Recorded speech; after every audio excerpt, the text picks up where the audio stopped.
Testing. Do do do do do. Do do do do do. Yo yo yo yo yo.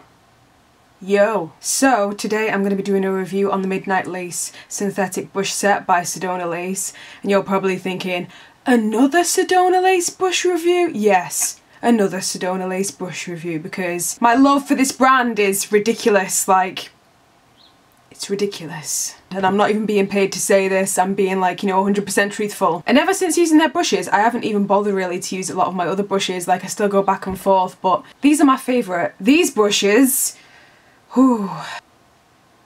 I love these brushes. The hair is behind the ear, I am ready to persevere. That kind of made sense. So what I'm going to do is I'm going to talk you through each individual brush, and then I'm going to talk about what I use the brushes for, which is my favourite brush, which is my least favourite brush, and the overall quality and blah de da de da. So if you want to hear more about these brushes, then stay tuned. I'm a very handsy kind of person. So in this specific set you get 4 brushes, and rather than zoom in on each individual brush, I'm going to insert a load of pictures. And at the end of this video I'm also going to insert all of the pictures that I took of the brushes when I first got them, when they were all clean and perfect and unused, and the packaging and blah de da de da. I'll pop those in at the end, and then I'm just going to like pick up the brushes next to me and have a little chat about them really, and give you all a general review. So the first thing I'm going to mention is the packaging. So let's just take a moment to appreciate the fact that these brushes are probably like the prettiest brushes I have ever used ever. They're a hot pink and black. They just give me a brushgasm looking at them. I just love them so much, they're so pretty. So the first brush I'm going to talk about is the Kabuki Brush, which I am playing with in my hand. This brush is currently wet, so that's why it's like, you know, it looks like it's a bit of a weird shape. I'll insert a close-up of the brushes so you can get a really good look at them. If you're into short-handled brushes, then you will love this. If you love Kabukis, you will love this. I'm the type of person that prefers to use something like this. I prefer brushes with long handles as opposed to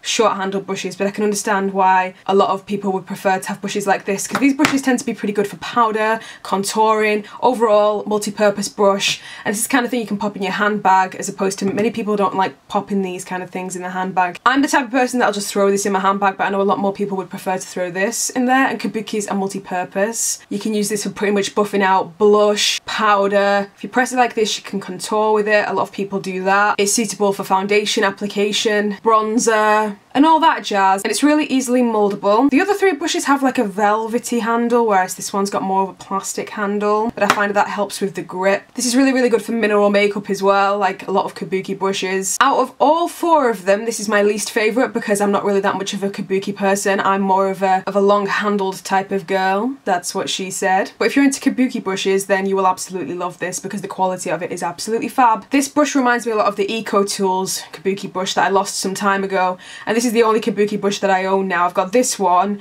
and I've got the small Kabuki Smashbox one that I showed in a previous video. This is the only proper Kabuki that I own that's full size. This is the one that I reach for the least, but I really, really, really do like applying my blush with this. But like I said, this is my least favourite because I get a lot more use personally out of the other ones. But if you like Kabukis, then you'll really, really, really like this. The next brush I'm going to speak about has completely changed the way that I apply foundation. I always reach for this now when I'm applying foundation, like seriously. And it's the synthetic round top powder brush, aka my love. I've been using this for applying liquid foundation. It's amazing for buffing out your foundation. I've used these 3 for my makeup today, and ever since I got them I've been using them every single day, as opposed to the Kabuki, which I've been using occasionally for blush. I think I used this for mineral foundation as well a few times. These 3 are just by far my favourite, like seriously, just I love these, but like I said, I'm not much of a Kabuki person. This brush has like a round surface as opposed to a flat surface, and this is perfect for buffing in my foundation, and it never leaves like a load of streaks or harsh bristle lines across my face. Out of all of them, this is probably my favourite. Like, I seriously love this brush, and what I like about all of these brushes is the weight of them. They've got a little bit of weight behind them. For a random comparison, I've grabbed my Eco Tools powder brush, and next to this one, you can tell which one's obviously prettier. Not that there's anything wrong with Eco Tools, because I do love Eco Tools brushes as well. This one is really, really, really light, and this is slightly heavier.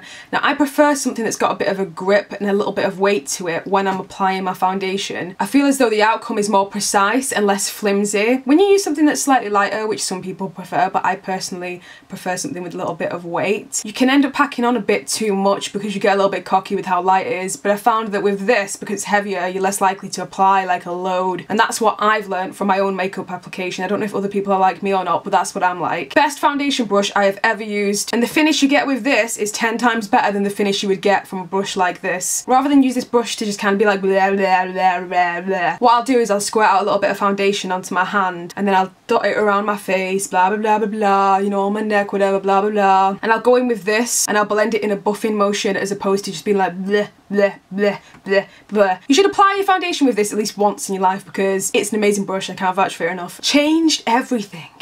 It's changed everything. As well as using this to apply my liquid foundation with, I've also used this to apply my MAC Full Coverage foundation, which is a cream, and I found that this is really really good for that as well. You can also use this for powder, but again, it all depends on your preference. I much prefer a flat top brush to apply my powder with because I tend to dab it on instead of like, you know, put it on like that. But I'll get to the powder in a minute. Powder's next, guys. Powder's next. So not only is this really good for like, you know, buffing in your cream and your liquid foundation, but I also really like to buff in my concealer with this. With my under eye area, I never really ever use a brush, like very rarely, because I like to warm up the product before dabbing it there with my little finger. When I just want to wear concealer, as opposed to wear any foundation or any cream-based products or anything, it's just like concealer, maybe like set it a little bit, whatever. I found that this brush is a godsend for blending out my Last Imperfection concealer, which is this bad boy, which everybody on YouTube knows about and loves dearly. I can't imagine any product this wouldn't blend out. I think the only thing I wouldn't use this for is like eye makeup, because then you would look a bit like a panda. So the next brush is the synthetic flat top brush, which I just briefly mentioned. Now I love this as well. This is really similar to my other love, which is also a Sedona lace brush, and this is a difference.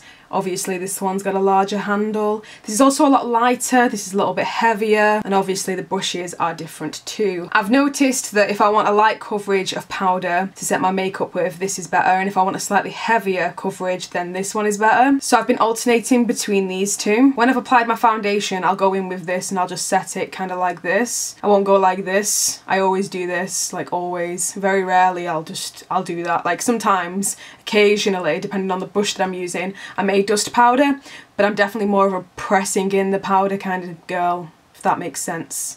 God, I just like touching my face with brushes.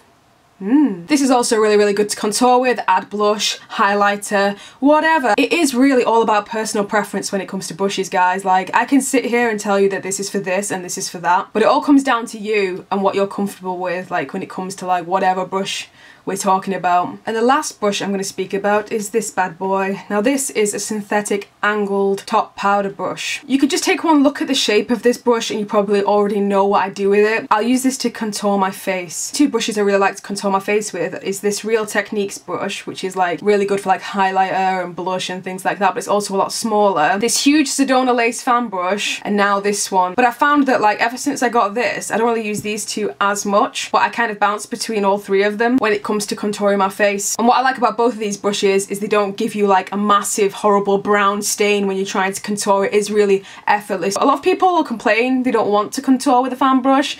I kind of like doing that, but I would say that I prefer to do it with something like this. I have this Fraulein brush from quite some time ago, which is starting to fray here, and it's lost a bit of its shape. And what I tend to do with this brush is I tend to like use it to kind of highlight under my eye because it's really soft. I can't contour with this anymore because it's lost a lot of its shape and become a little bit misshapen, which kind of sucks. But I've noticed that no matter how many times I wash this, it doesn't lose its shape. I also prefer the fact this is heavier for the same reason that I mentioned earlier. So overall, my least favourite is the Kabuki brush because I don't really tend to use Kabuki brushes that much. And I would say that my favourite brush is definitely this one, which is the round top powder brush. This gives me a finish that no other brush ever has. And I also really like this brush. Like, this is definitely my new contour brush, like forever. I love this brush. Value and comparison wise, I would say that these remind me of the Sigma brushes a lot, but I would say that it's probably a lot cheaper to go for the Sedona lace ones as opposed to the Sigma ones. And a lot of the time you really do get what you pay for, and I find that Sedona lace are definitely one of those brands where you get more than what you pay for because they're such a decently priced brand, but everything that they have is always really good quality. I've never ever been disappointed with any of their products, honestly.